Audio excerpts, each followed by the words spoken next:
Okay,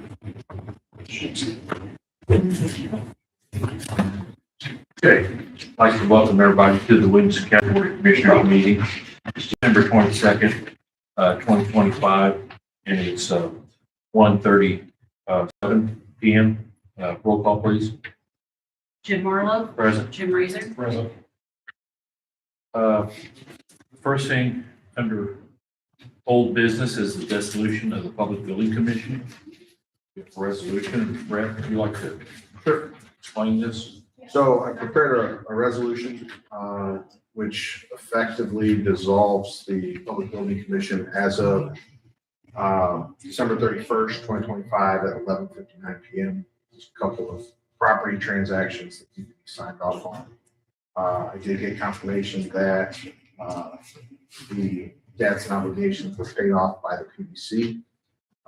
Essentially what happens with this is it indicates that first paragraph that the Public Building Commission was originally adopted by resolution January 8, 1965 to address the need for modern public buildings and facilities in order to deliver governmental services to a growing population. Where the Public Building Commission has dutifully served Williamson County with the site selection, acquisition, construction, renovation, and expansion of many Williamson County government offices, buildings, and facilities.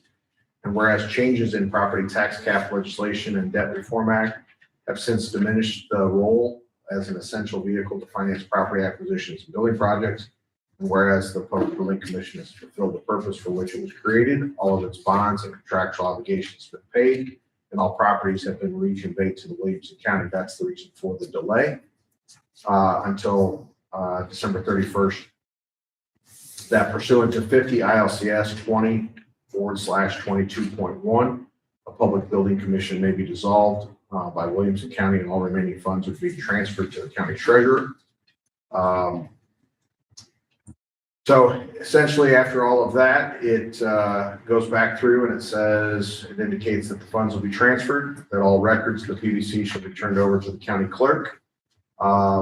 And then it further resolves that the Williamson County Board expresses and conveys its gratitude for the dedicated service of the current members of the Public Building Commission, as well as all those who served on the PBC since its inception.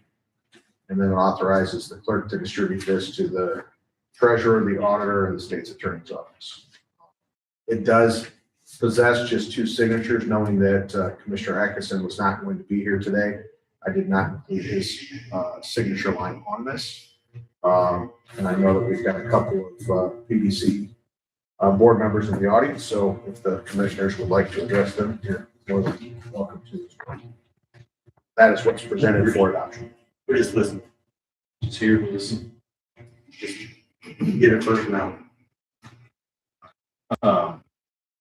Well, is there any further discussion on this matter? Thanks, Rick, for discussing it. Brett, for me, since I'm the new guy, when I came into this office and this was the first time this crossed my desk, I certainly personally saw value in what this organization has been doing.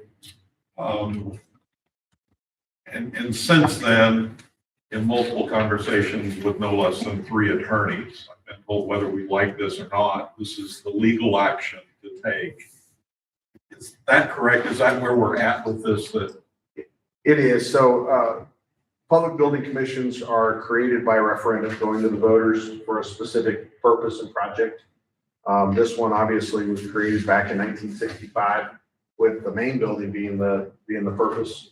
I think it was refunded sometime in the early 2000s for an additional project.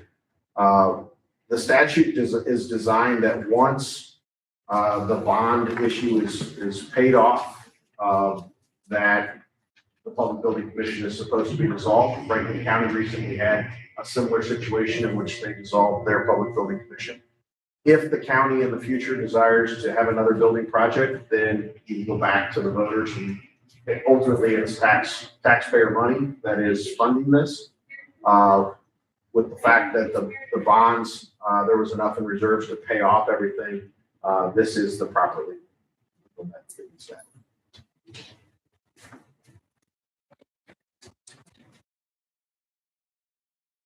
That answers your question. Yes, sir. Are there any other questions? No, I do want to state my appreciation for the public commission. I think you guys have done an excellent job. And keeping these buildings up, it's quite a job. With that being said, we need a motion to approve the resolution. Move to approve resolution 25-12-22-142. Resolution for dissolving the Williamson County Public Building Commission. I'll second that. Roll call, please. Jim Marlowe, Okay. Jim Razor. Okay.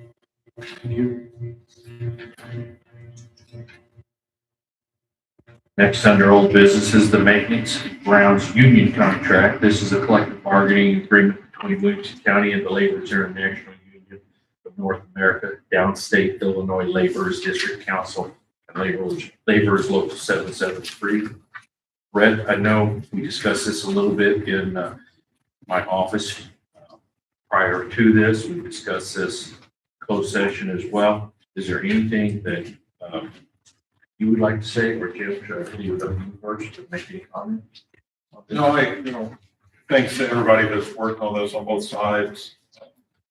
That we've come to an agreement, is my understanding. Right.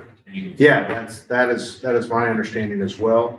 We tweaked the wages a little bit.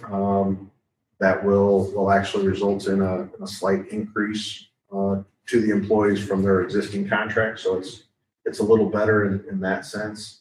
There were some other tweaks as far as the health insurance and the pension and those types of things. But overall, the union is advised that they're in agreement. And so we will vote to approve this today, and the union, then it's in the union's hands for their side of the approval. So,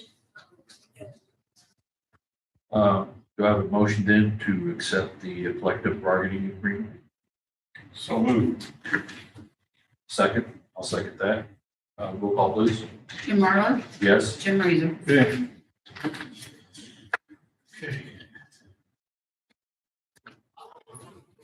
Next is the decommission report and bond approval for Vanderbilt Solar. To discuss this one as well. So this is required by our ordinance that any solar project of this size is required to have a decommissioning plan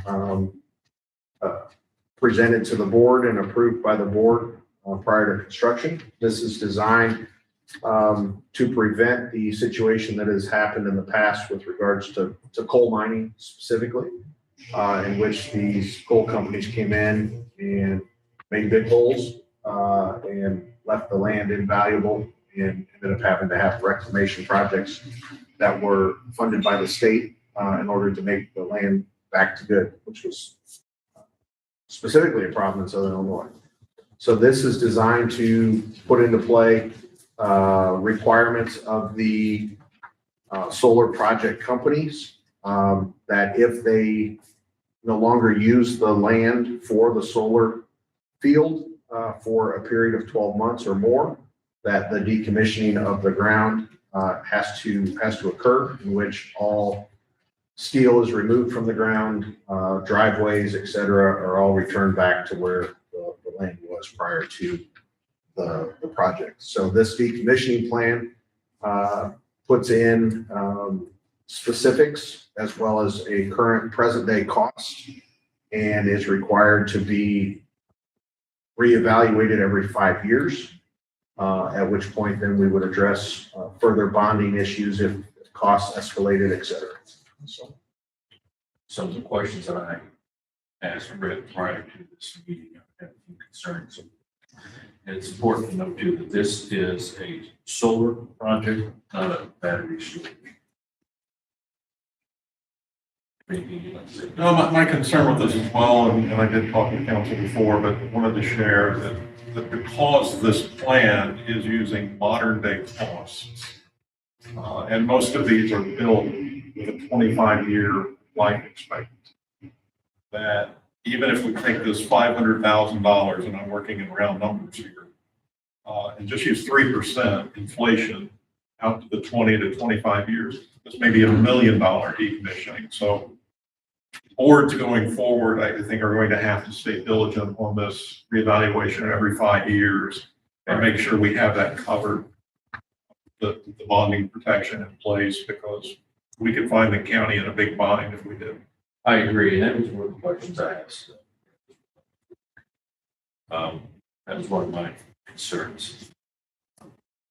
Well, and keep in mind on that, I know that was a concern, and I know this is what this is designed to be.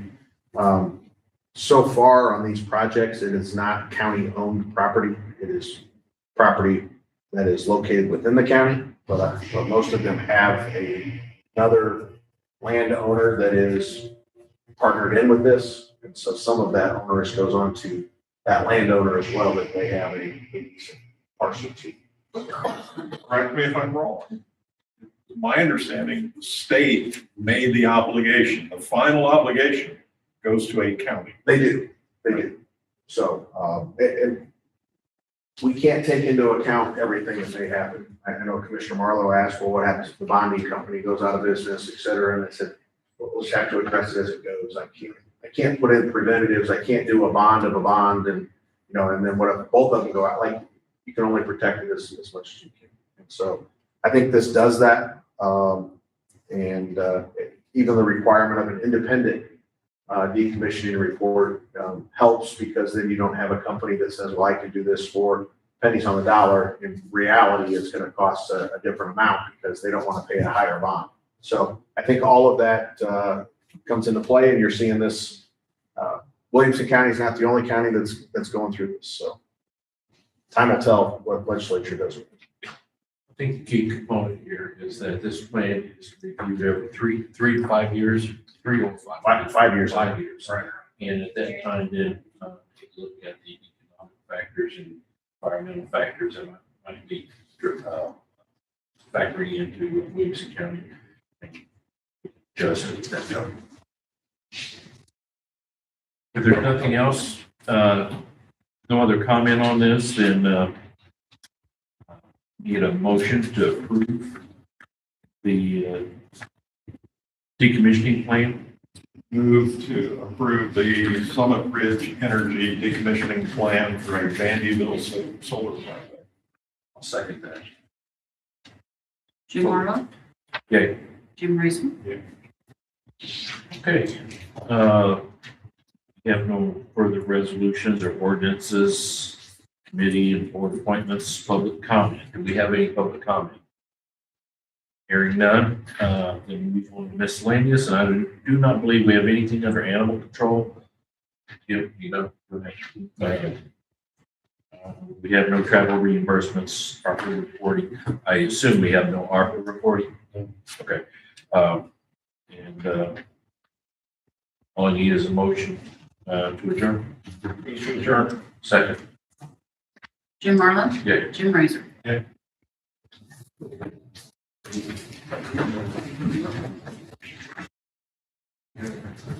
Me too. It's very cool.